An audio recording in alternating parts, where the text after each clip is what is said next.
Got our first game of the day for Fnatic versus Dusty, the first game of cross-group play. The first place team in Group B taking on the last place team in Group A. It seems a little one-sided on paper, but Dusty have been close to upsetting some teams before, and it's not out of the question that they could do it again. Yeah, it's a bit of a win rate difference right there for both of these teams. It obviously is potentially going to be a massive upset if it does happen. For me, I think for Dusty, it starts with mid-jungle. Often it does in the current meta in a lot of these games in the NLC. You need that priority so you can start to give resources to the side lanes. So I want to see them prioritize that in the draft. I think give Sawyer a good jungle matchup and give Warzy something where he can find priority. Because I think if they fail at that, the whole game's just in the bin. In the ban. On the contrary, yeah. Well, and in the ban as well, as Seraphine gets banned out. On the contrary, for me, I think that Dusty have to put a lot of their coin in the Emtist Baloo basket, because it feels like they are the strongest lane to play for. I remember Emtist from last season as well, and he was really top-notch with his trading, really good into this V2. So I would like them to try and potentially play more aggressive into Bean and Rux. Bean and Rux now, they're not the most explosive early game 2v2 because they're playing aggressive Fnatic Ryzen on the other side of the map. So maybe you can look to upset that. You can look when Rux has already roamed the map and try to punish Bean whenever you can and sort of try to snowball it through the bot lane. So I would potentially like to see Dusty just lock in a really strong ADC, something like a Varus or Tristana that can really punish the opposition. Could also be Renekton first pick because the Lee Sin, well, yeah, Lee Sin's banned, I guess. I mean, Renekton's been quite flexible right now. Yeah, I made the wrong point as to why Renekton would be a good first pick, because obviously Renekton's considered a pretty good counter into Lee, but it has been a relatively popular first pick because of the flexibility of it. Let's see how Fnatic choose to respond, though. Rumble is still up and available should they want to use it. It has been one of the most popular junglers in the meta, but we have also seen some people pick up things like the Nidalee to try and counter the Rumble, and have seen it to some success. But Ezreal left open, and that's no questions asked. Bean is going to take that one. Yeah, Bean's been pretty much a Kai'Sa one trick until Ezreal got, buffed with the Divine Thunder changes, and now he's essentially an Ezreal one trick whenever it's available. So puts him in a really good spot. Maxi's got a strong jungle to contest. They were hovering the Nidalee, and I think that's what they expect from Sawyer here, because Renekton Nidalee is a really strong combo, and Nidalee a great pick for him. I do like the Renekton though. I think it's probably going to go towards Zombie, not Warzy, as he's been more playing mages. But I actually think Zombie's been a really strong player for this team, particularly when it comes to team fights. He knows what his role is. He's providing for the roster, and he's managing to make the life of the enemy carries difficult. So I like that they're giving him some forethought on this one. We'll see what Dusty chooses to go for their third lock-in on the first phase. It has to be jungle, yeah. You cannot afford to not pick jungle here, because Rumble and Nidalee are the only high-tier junglers that you can pair up with Renekton. And if you allow Fnatic Ryzen to ban them both, then you go into a B tier such as Lilia and Elise, and you definitely don't want to be doing that. Maybe some sort of Talia in there that we've been seeing in ERLs as well, but I think the Nidalee right here is top notch, and actually Dusty might be going for something like a Varus. So maybe Fnatic should have that in their sides to be banned, because Varus Thresh can very easily dive Ezreal if the hook lands, then more CC landing if Braum chooses to roam away from his lane. I actually feel like this is a bit of a weird one, the Braum pickup, just in the sense that Braum has kind of re-emerged in the meta, and Rux has been playing it a fair bit, but typically it's really good into stuff like Leona and the Nautilus. It's great at blocking these melee champions from engaging. Thresh really isn't actually that bad a matchup. You can stay a long distance with your hooks and your flay, and you can harass them a fair bit with your autos. So I feel like committing that pick early, and potentially if Dusty are able to pick up a strong AD carry, they could have a favorable lane in the bot lane, which, as Trouble said, could be a win con. I like that. Oh, carry on. Oh, sorry, Trouble. I think the Braum has been picked here because they're choosing to leave the Jace open. They would either have to choose the Jace or the Varus to be taken out. And due to the Nidalee already locked in, a Jace is possibly a possibility here. Possibly a possibility, okay. Great. And Braum blocks a lot of the AoE damage and stops it from happening. So AoE poke, I cannot. It's too hot. I don't have a fan. I don't have air conditioning. Take it away. Yeah, no, That's what I do all the time, so I don't blame you. It's 34 degrees, please. Looks like it's going to be Akali locked in here. Has been a very popular pick across pretty much every regional league and the LEC over the last couple week or so. I like the bans of the Jinx and the Varus. You know, the Thresh is quite clearly going to pair up with a traditional kind of low mobility AD carry, or at least people would like that to be the case. So therefore, you ban away two of the strongest low mobility AD carries in the meta right now to try and make that more difficult for Dusty. I also like getting rid of the Jinx. Jinx has been a pretty solid win condition for a lot of teams that play into, in inverted commas, stronger opposition. But the Aphelios comes through. Haven't seen much of it, but it does feel that similar role to the Jinx. Hyperscaling, low mobility pairs well with the Thresh. I think has actually a decent amount of early pressure in the lane when you have your Calibrum level 1. And that's where Ezreal really is the weakest. His mid game is amazing. His late game is really strong with his current build. So gives him a window to potentially have an advantage. And I actually really would like something like the Galio here. We've been seeing a lot of mages come out from Warzy. I wanted to see something that would be able to offer that early strength, that early priority, that early 2v2. And into Akali, I think, obviously, we've seen how strong Akali is in the current meta, but you should be able to find priority and impact the map. So very much playing towards M-Test on this Aphelios, but it has the strong mid-jungle to be able to provide for the map power. But unfortunately, I'm looking at what Fnatic Rising has. They have a ton of comfort across the board. Bean on the Ezreal, Febiven on the Akali, Pride on the Aatrox, and their team fighting looks really strong as well. So if Dusty can't get M-Test ahead, I think they're going to have a hard time. Yeah, and this is where I'm like scratching my head a little bit, because turned from we're gonna play topside, like you mentioned, Zombie's really strong in the early game. So Sawyer's picking here the Nidalee to do the Renekton Nidalee combo in the bot lane, potentially dive at an Aatrox that's not necessarily too tanky in the early game, so he can't be punished for that.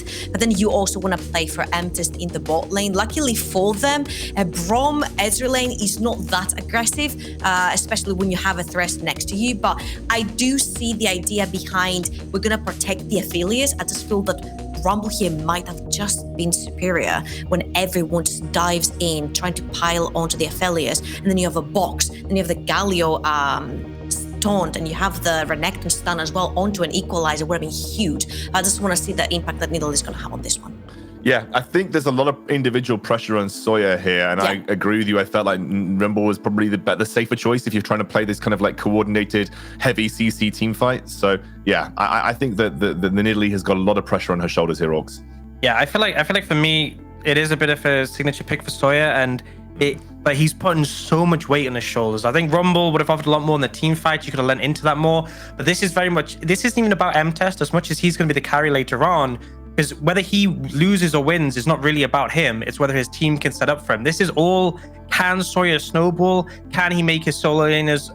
Can he feed off his solo laners and then translate that into the bot lane? If he can't have an amazing early game, the game is basically over. But I actually respect this idea because it's like very much all or nothing. And I think you have to come in with that against Fnatic. You can't go for any half measures. I agree, and you mentioned it right at the start, Orcs. You need wins, and you need to take wins off the biggest teams right now. If you're Dusty and Fnatic is the biggest team that you're going to have to take a win off, so it is an important game for them. Now we have our blonde bombshell duo today. It's Guldrain. You're damn right it's Guldrain, baby. You're damn right. Hello and welcome to the Caster Desk. We're getting ready to go into our first game here on our first crossplay game of the NLC. This is Dusty versus Fnatic Rising. Gulborg, we're talking about the team comps here. You know, there's some nice things that Dusty put together, but I am looking at Fnatic and I'm seeing Akali, and I've spent the last week talking to Jamada, and that man is very passionate about how much he hates Akali. And you know what? I think he has any given right to hate that champion as much as he does right now. You know, it's funny because we are in a meta where the likes of Gwen and Viego got so much priority because they're so new. So she kind of flew under the radar. She was kind of let open, and I feel like she is just as broken as those champions, specifically in this meta, where it's just all about diving in on towards the backline, these skirmishes around the team fights. And yeah, she also got that ability that she can actually just put down the Shroud. She can give she can give her teammates a bit more time, a bit more pressure. But Jake, I'm just gonna shut up because there's some reading for you to do here. Oh, here we go. Dusty mid laner Woolsey played in the UKLC 2019 spring with Enclave. He recently played in the Ultra League with teams like 7more7 Pompa team and Illuminar. Is that, how do you say Pompa? Is it just Pompa? No, it's just 7more7 Pompa team. You're correct. Oh, interesting. Yeah, I know. Anyway, on to the Rift. I'm going to interested to see how the Galio goes, because Galio doesn't have an overly awful lane into the Akali. I mean, Akali typically doesn't have the greatest laning phase as it is, but Galio obviously got that magic shield to work with, is a pretty annoying lane bully, and then well, into melee matchups anyway. And then once we hit this level 6 mark, he's got the Predators, he can rotate into the side lanes and set up for a play with Sawyer. So it's going to kind of be eyes on post 6 here. I want to see what they do once they've got this heroic entrance available. You know, I agree with you. I think the Galio historically into Akali has been picked a lot as well. It's easier to catch Akali off when she goes into that shroud because you have that the taunt, and you also have a bit of mobility yourself in the E now. Top lane is going to be leashing from the side of Fnatic down towards that bottom. We can see Dusty are opting in for some of that bot lane pressure by letting them leash. So it's going to give Nidalee some power clear off towards that top side, and that's specifically where we want her to be as well. Zombie with the Renekton. Obviously, you want to pair it up with the Nidalee in the jungle. You want to be able to come in, slice and dice, get that stun down, and get a kill onto Pride. So I think that's going to be the game plan in the early game for Boston. Interesting pathing there from Maxi. Went straight from red buff into the river to clear a ward out. Was spotted, but has taken that ward out and is now moving up towards his blue buff. So just going buff to buff here. A quick drive-by in the river. But this is quite cool because you know what this does? This allows him, you know, he started red buff, fair enough, can use that. But now he can start clearing the blue side and he can move back towards the top side of the map where he can be clearing the Raptors, he can be clearing the Crocs. And because of this, he'll be up towards the top side when Savio is there, and therefore he can kind of shadow his jungler, or his top laner rather, should a gank arise. But you can see they're actually looking to utilize that. You take a look onto the Nidalee in the minimap right now. She's actually counter jungling. She's out getting some of the intel because they had the early wards down onto the Raptors. And therefore, they're getting a little bit of a lead here, but obviously it's expected. Nidalee's jungle clear, it's just so much faster than Sinsao's. Yeah, it really is. Power of the Xin Zhao is he did have a few buffs recently. I believe it was he gets more range on the Audacious Charge, and I think also Wind Becomes Lightning also has a little bit more range on it as well, if I remember right. But for now, Sawyer with that faster clear is just completely stripping the red side jungle of all its small camps as Sawyer takes out the chickens and the Krugs. But there is an invade coming in from Maxi, but there's nothing for him to take. That red side has been cleared. It's Sawyer's blue side, which is the only part of that with camps left on, and it's not what Maxi needed. He's going to be put behind here a little bit. Yeah, all is said and done. It's honestly kind of awkward as well, right? Because you always want to have a lot of early game priority onto the Sinzao, try to create some skirmishing around your dueling power in the early game. But there's just nothing to do really. You can't come in for the gank onto the mid lane. Bot lane would be really hard to set up as well. There's not as much setup as it already is. So Maxi just forced to back, and there's actually no camps available to him right now. I think he can try and go for a gank towards the top side, but that's about it really. Looks like he might be looking for something here. Zombie playing with some respect. There hasn't been any wards to spot him out as the Infernal Chains do hit, and Zombie not going to quite get caught as Maxi just comes in, and I think he's just going to help Pride shove this lane out and give Pride the reset he wants. Oof. It's the cannon. It's the cannon though. Yeah, but you can just take a look on towards the two junglers here. Right now, Savia once again, he's just fast clearing the jungle. He does get spotted out by a little Scryer's Bloom there, but outside of that, he's just getting through with his first reset. And all in all, a level ahead from the early game with this Nidalee. That's really good.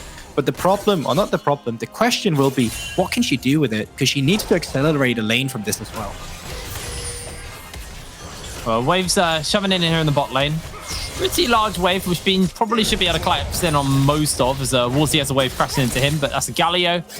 He's obviously got the big smash, as so, and the Winds of Ward be able to clear through these waves fairly quickly. So for now, Fnatic just kind of soaking up waves, and Sawyer, the only one who's really been proactive, and there is a big lead starting to build up here between Maxi and Sawyer. Just under 20 CS, but I mean, that's reflected in the gold. You can see it's a 300-400 gold lead between Sawyer and Maxi. And Sawyer's now hunting Maxi down. Might be able to spot him out here on the walls. He's got that spear available. I believe he saw it. Maxi's being zoned away. Sawyer continuing to try and be a bit of a nuisance here in the bush. As he comes in with the spear, the smite comes down. Sawyer stealing camps. Maxi is really on the back foot in this matchup. Completely. And even if a fight were to break out, you could already see it. Balu had the bot lane priority and therefore just moved up. It's really easy for them to play the lane right now. You gotta give credit to Dusty. They're actually doing a really good job against that matchup against Fnatic here. A matchup a lot of people did not expect to go like this, really. No, not at all. Not even remotely. Seeing Maxi just kind of struggling to scrape any gold together, any camps and experience together, as Sawyer already got those tier 2 boots leveled up with the magic pen. So really happy here as Blue finds a nice hook off onto Rux. Rux has been locked down for the moment. A lot of damage comes in response onto Blue as well. But the Ignite was used onto Rux from Blue, while Rux did hold his summoner spells. So Fnatic, even if they do end up losing out on the trade, they can be happy in the exchange of summoner spells. Now, the problem they have is, does he have pressure in the mid and the bot lane? Yeah. So Sawyer is thinking about starting up the dragon, but I think he's changed his mind with a large wave crashing in and a spear hitting Bean. He might just look for a quick kill here, but he's going to try and kite this one away. As Fnatic, they're not giving up the tower. Double TP style up. There's TP onto Pride. You can already see on the minimap he's backed up, and the same have Feathervin. And because of this, Dusty, they are calling the gank off here. I think in the mid lane, Warsy could possibly have pushed it out, gone for 4-man dive on towards the bottom lane if they felt like it, but you know what? They didn't want to risk it. They just go onto the Drake instead to try and secure some of that.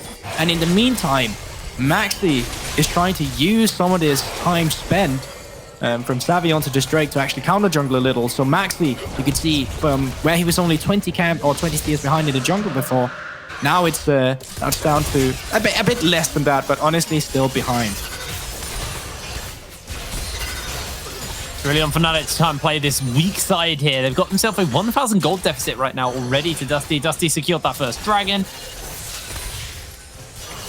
Now, Febby is up in CS over Warzy at the moment, although Warzy is refusing to let him base. Febby Completely. actually hasn't been and bought or spent any money yet, so he's probably got a fair amount of gold to spend here. Should be a fairly juicy bases. Bean has hit this level 6 mark now, so does have the True Shot Barrage available to him. Well, Maxi spots out Sawyer in his own jungle once again. You know, I'm going to be curious to see this Aphelios as we move on to the later stages of the game, just because he was buffed onto towards this patch. Now, it honestly a bit of a significant buff on his Q, the Crescendium, like 10% extra bonus AD when it's fully maxed up. That's a lot of percentages, and the same for healing from abilities of Zephyr. So it was specifically the red and white combo that was buffed, which is the combo Aphelios is most feared from. So I really genuinely want to see when we get onto the mid to late game, when these items finally start to get finalized, how good does Aphelios look now compared to all of the other champions? Because we've seen what Akali could do. We've seen what an AD carry like Ezreal can do as soon as he gets the Divine Sundra. How does Aphelios stack up against it? That's going to be interesting to take a look at once we get to that point.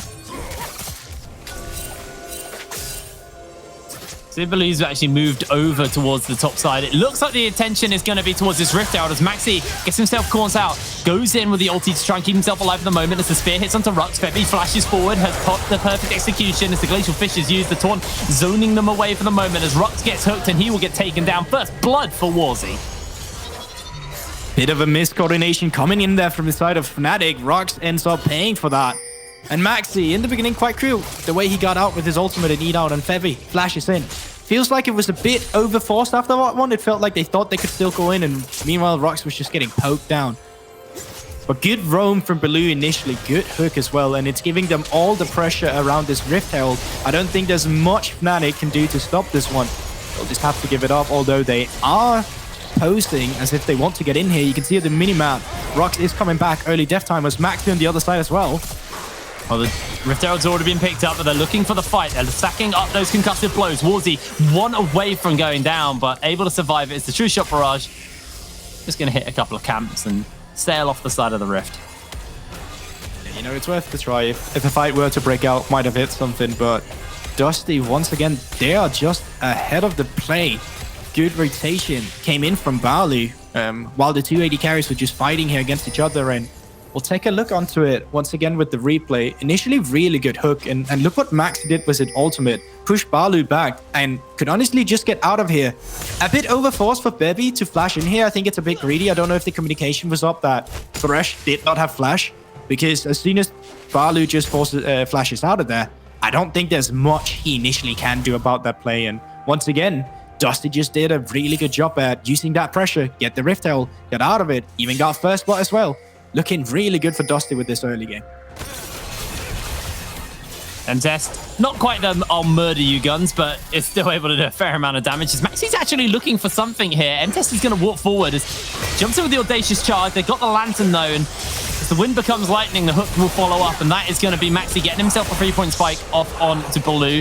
They're going to lock them down for the moment with M-Test, and Maxi jumps back in, and this might just be him doomed here. The Crescent slash the hook, and Sawyer will secure the kill. Fnatic crumbling a little bit in this game. The first day of crossplay not completely working out for them as the Rift Tail gets summoned here in the bottom side of the map, and this tower, it's dead. I don't think Bean's going to be able to contest this. Yeah, either Fnatic is having a real off day, or else Group A is just that much better, because this is Dusty. They haven't secured a single win yet at NLC, and you're against Fnatic, who haven't lost a single game yet in NLC.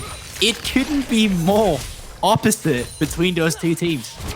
Yeah, you're absolutely right. And you think about, how Fnatic have played so far. They had a rough spring split, but their summer has been very impressive. They've been incredibly decisive, incredibly dominant. And this game, it felt like they got away with murder in picks and bans. They got so many strong picks for themselves. The Ezreal, the Akali, I mean, they're like the big two for me. But you also have the likes of the Braum as well, who's been showing up more and more. It feels like Fnatic got every tool they needed, but they are looking a little lost in this game. And sure, the crossplay, for some people might not mean quite as much, but what it actually can potentially mean is if you find yourself in a tiebreaker scenario later on in the tournament, you have a head-to-head to work with. So it's actually quite useful to have.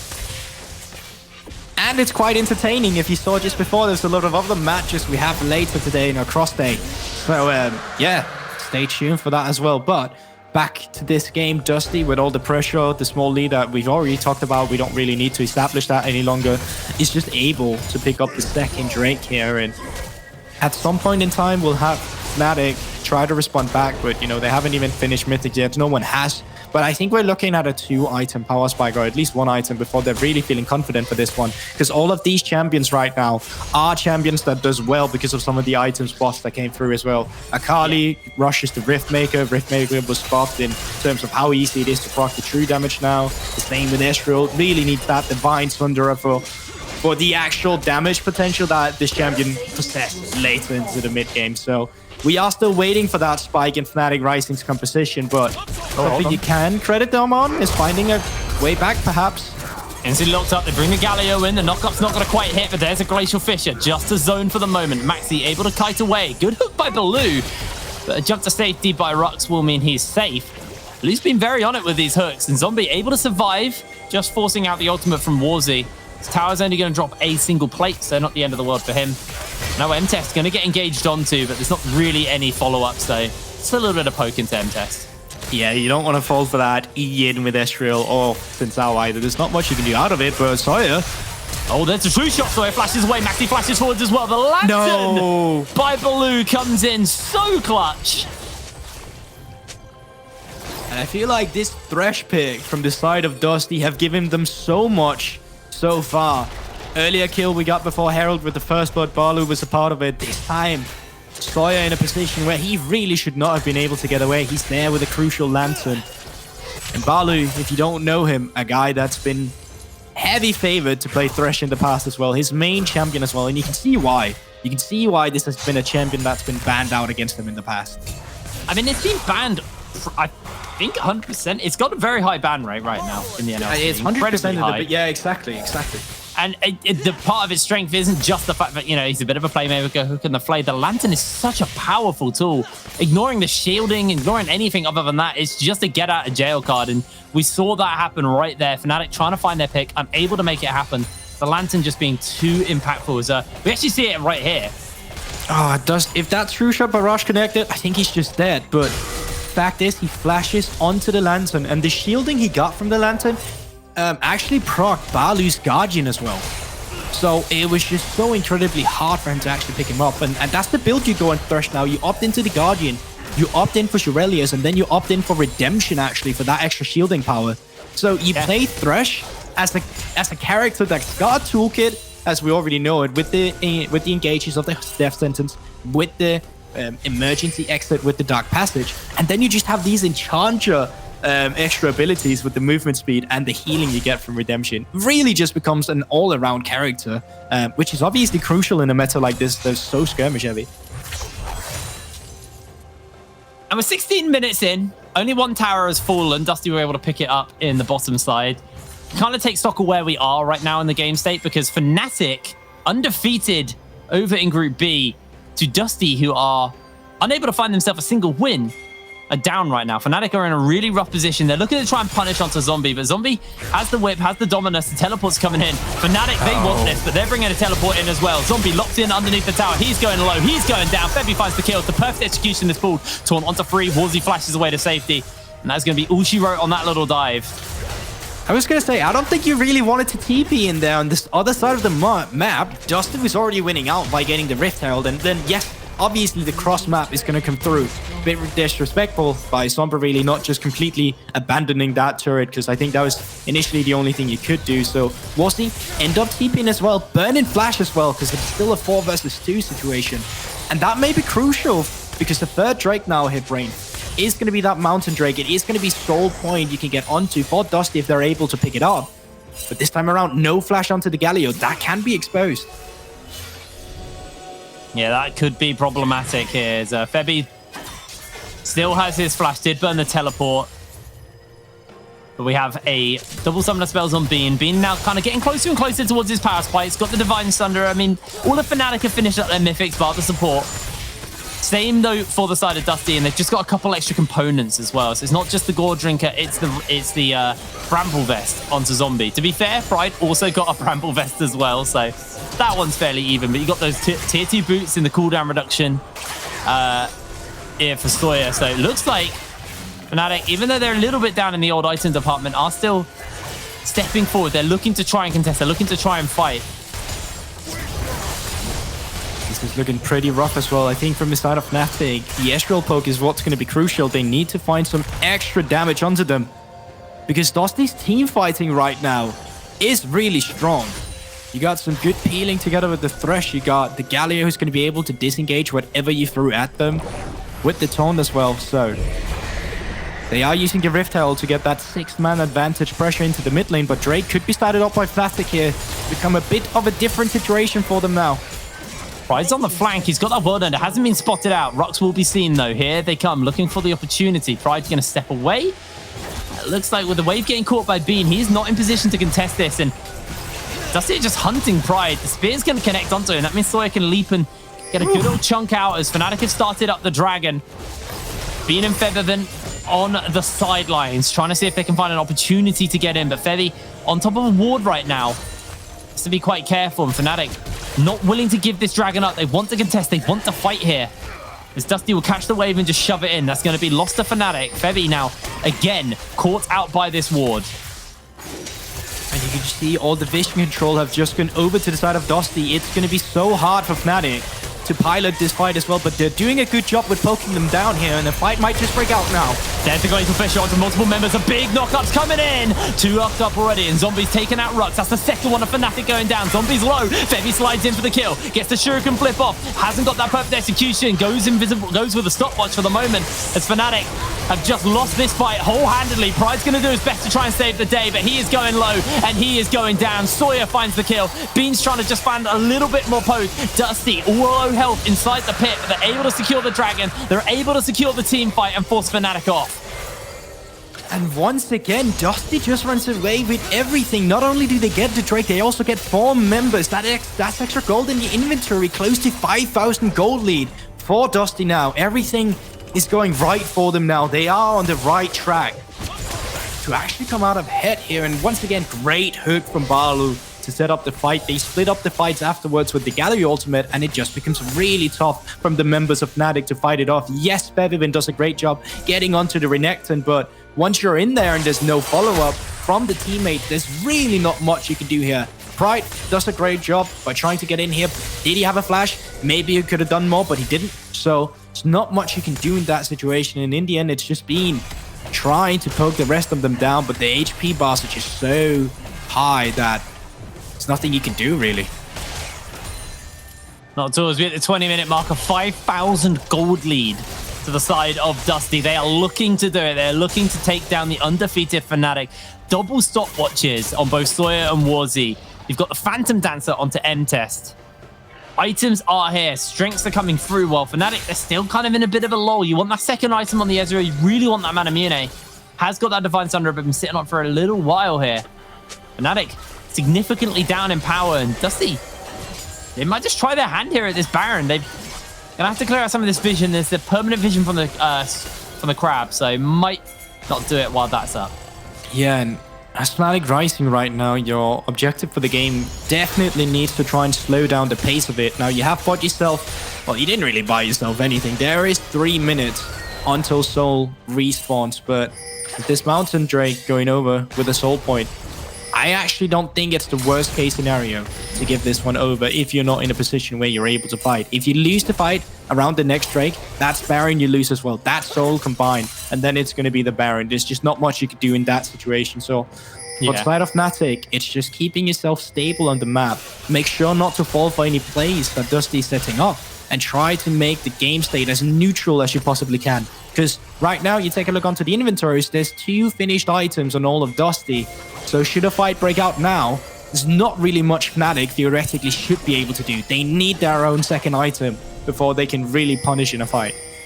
And Bean hasn't upgraded that Muramana yet, so just sitting on the Manamune. Has obviously finished it up, so is at least matching M-Test in items, but the cost of his items are kind of why he's be able to match him. I'd like to have a look at the actual individual gold and just see where we are right now between everyone. 800 gold lead between Bean and M-Test. Mid lane, there's a 400 gold lead. Jungle is where the big difference is. That is gigantic. Sawyer having a fantastic game here on the Nidalee. And, you know, Jake, it all came down to that early pathing as well. Sawyer was able to get the entire top side. On the side of Maxi initially in the beginning, due to some great coverage of wards from Dusty. And after that, there's just really not much that Maxi he could do. He struggled to find any lanes to play for, couldn't play for the bot side of the map, no kill pressure towards the mid side, and you lose the 2v2 up towards on the top side. So for Maxi, this entire early game just became incredibly hard to play. And you can see Sawyer did a really good job at punishing that. And now, Jake, 1 minute, around 20 seconds until the Soul is spawning for Fnatic here. Or not for Fnatic, for Dusty rather. And Febivin has finished up his second item. You can see right now Bean is doing his best trying to finish up the Muramana for that extra initial power spike. I think he'll be able to do it. And once they're at that point, I think Fnatic just has to go for it. Yeah, that'd be an upgrade in Muramana at least for Bean, but that's kind of the consolation prize he's working with here. M-Test with the flamethrower as well, able to clear out the wave really quickly and afford that pressure in the lane. Fnatic not really doing much other than just catching waves right now, but like I said, with that Soul coming up, you can clearly see they're trying to use, or at least excel as much pressure as they possibly can. Sawyer not feeling too scared to go up towards the top side. He was there pushing out the minion wave, making sure that Febby was just not going to get anything at the other side of the map. Zombie doing a great job at matching Pride. He's not going to be any threat to any towers. Initially just here to get the priority from the bot side of the map, but as you said yourself, with that flamethrower, really easy for M-Test to just get the priority in the mid lane, get them the priority to walk into this river scot-free. And right now, it's just on Dusty to clear out the vision. It's just on Dusty to set themselves up for a good fight here. If they're the first one onto the play, they'll be forcing Fnatic into them. And that's the lovely situation for you. If you can force them into the taunt from the Galio, that'd be amazing. But TP has come through on the back here. Febivin is joining the fray now. Can he find an assassination off on either M-Test or Sawyer? That's the key target for him. He's coming in. Over the wall, Pride goes. Febby just in a pocket of vision. Finally spotted out here as Baloo looks for the hook. They need to clear out this ward, but Febby knows he's been spotted due to that ward as Fnatic will just slink back into the darkness any moment now. Dusty kind of working with a little bit of lost information. They're going to grab pressure in the mid lane thanks to Warzy. Fnatic, they're not bothered about losing minion waves here. They need to secure this dragon. They don't want to be fighting into Soul. Gonna make their life even harder. That's the Shuriken flip. Here's the engage by Pride. They're waiting out a bit from Warzy, but Pride already going low. Has to flash away for the moment. Moonlight Vigil lands onto 2 members, and the front line is melted. Fnatic lose their carries. They're going to be sent packing. Maxi's next up on the menu as he is taken down. 3 members of Fnatic rising full. Dusty will secure themselves their soul. And you're kind of feeling like this game is just done and dusted already for the side of Fnatic. There's really not much they could do in these team fight scenarios. They had no front lines. Great hook once again from Barley. Vrox was too low to be in a position where he was able to be peeled. Sawyer had done such a great job at poking them down with the spears, and now they get the soul, they get the team fight, they get the Baron. It's starting to look like the final nail in the coffin for Fnatic in a game where we just haven't feel like they've been in it at any point in time. This looks like XL looked yesterday, I think. Is the honestly, that was close. That was very, very close, but not quite close enough. And we could be looking at the first Dusty win. And I can't believe I'm saying this, but it's potentially against Fnatic. Let's have a look at the fight again, though. You kind of see it here. Frontline from Pride. He's just getting CC'd down. You want them to walk into you. Ask Galio, and there we go. They're just blown up immediately. Aphelios, Moonlight Vigil onto the 4 Fury stack with the Renekton and Q coming in there. Like, they just got absolutely shattered. There's not much to talk about there. It's just a gold difference coming in from Dusty. The term I think would be that would be appropriate to use is that they're just hitting them with their wallet. Right now, they're just so much further ahead. Fnatic looking so lost. We can see the gold difference over time. It has just been Dusty from moment 1. Fnatic have not had a great game here. As Chushop only got a little bit of damage. MTS able to clear through the wave. Now he's got the murder combo of guns as well, so you have to be a little bit careful versus MTS to able to liquefy those towers. And he's actually just running a Bean. Bean loses so much health. This would be the most Dusty thing to lose to. Imagine if it happened. Like, I'm looking at everything right now. And every single signal I'm getting, everything I'm picking up with my eyes is telling me this should be a Dusty game. But at the same time, only Dusty can lose this.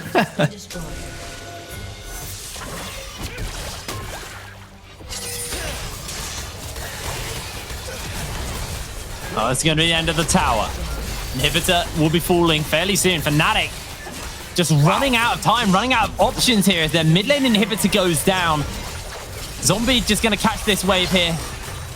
The rest of the team come up and join, and Fnatic now looking at a second siege. The True Shot Barrage just going to do a little bit of damage, tickle them here. Warzy trying to zone Fnatic away.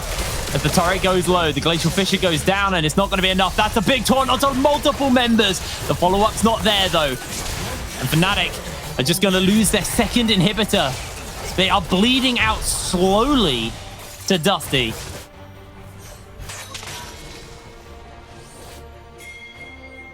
And once again, it's just not much. It's just textbook by now from Dusty. As Fnatic, you need to look for something. You need to create a vision pocket elsewhere and just see if you can get a pick. Sacrifice some side lane pressure. It's actually not even going to matter now with the side lane pressure, actually, just because, you know, 2 inhibitors already down. There's only 1 lane left to look for as Dusty, and it's looking like whatever scenario we're going to be getting, it is going to be looking like a team fight. But you can actually see them now, Fnatic. With sweepers, they're being really sneaky here. They're trying to get up behind them, trying to see if they can force anything. Walls go down, they're going to be forced out. And even if they find anything, it's Warzy that's in the mid lane. It's Warzy that's going to be able to join the fight if a team fight breaks out. Everything Fnatic is trying to create now, theoretically, should already be shot down from the side of Dusty. It just becomes so tough for them to play, really. It is so tough for them. Maxi's going to try and catch this wave in the mid lane. True Shot Barrage just going to do a little bit of chip damage, but Fnatic are in such a predicament right now. Now, there are a couple of wards down, but they could potentially flank too. There'd be very long flanks if Pride wants to go for it. The wave needs to be dealt with as the turret goes down, and Fnatic, they only have 3 turrets left. They have 5 structures in this game. And Dusty, this is just, they're looking like a completely different team. They're looking revitalized. They're looking refreshed coming into this. And Fnatic, it's now or never. If they lose this tower, I don't think there's any coming back from this. It's already pretty rough for them to come back. They're trying to look for picks. They're trying to look for something. Febby did just finish up his third item. Bean close to finishing his Sorelda Scrotch, it's looking like, but they just don't have the time for them right now. There's 1 minute as well for Elder. So even if Dusty's not finishing the game by this point in time, you can see in the top lane, 2 super minions are already stacked up. Warsty in the mid lane as well. This should be the crash where they should be able to pick up this turret. Here's the Glacial Fissure. Here's the fight. They need to find it. Taunt only lands onto one, but into the hook and instantly liquefying the jungle. Bean's trying to find a bit of poke. The second member of Fnatic will fall here. Pride goes in for a little bit of a knock-up, a little bit of a disruption on Dusty, but nothing can stop this hype train. They are running through Pride. Pride is going to go stopwatch. Pride's going to go golden, but there's not much more he can do. Febby trying to find an opportunity to find assassination off as he jumps into the middle of the team. Health bars are a little bit low. A little bit more poke coming out. Here's the true shot for Rug. Febby flashes away to safety, able to keep himself alive for the moment. But Warzy jumping forward. The first tower goes down. The second one will be next up, but not before they take down Forbidden. And Dusty have done it. They scatter Fnatic and they end their defeated streak. I don't know what the hell I'm saying. I'm lost for words. Dusty just clapped Fnatic. What was that? Just shut up. Just shut the hell up, Goldborg. That's all I have to say about that one. You could literally just have said they end it. There's no reason to say on. Where did that on come from? My brain just melted. I don't know. Like, that was a good game. That was an absolutely amazing game by Dusty. And it was fairly slow. Let's be real. It wasn't that kind of hyper-aggressive power game we see quite a lot in the current meta, but they got resources and they just bled Fnatic dry. Dusty looking revitalized. Anyway, I can't wait to hear what the gang break down about this one, so we're going to pass it over the desk after a break. So we'll see you in a moment.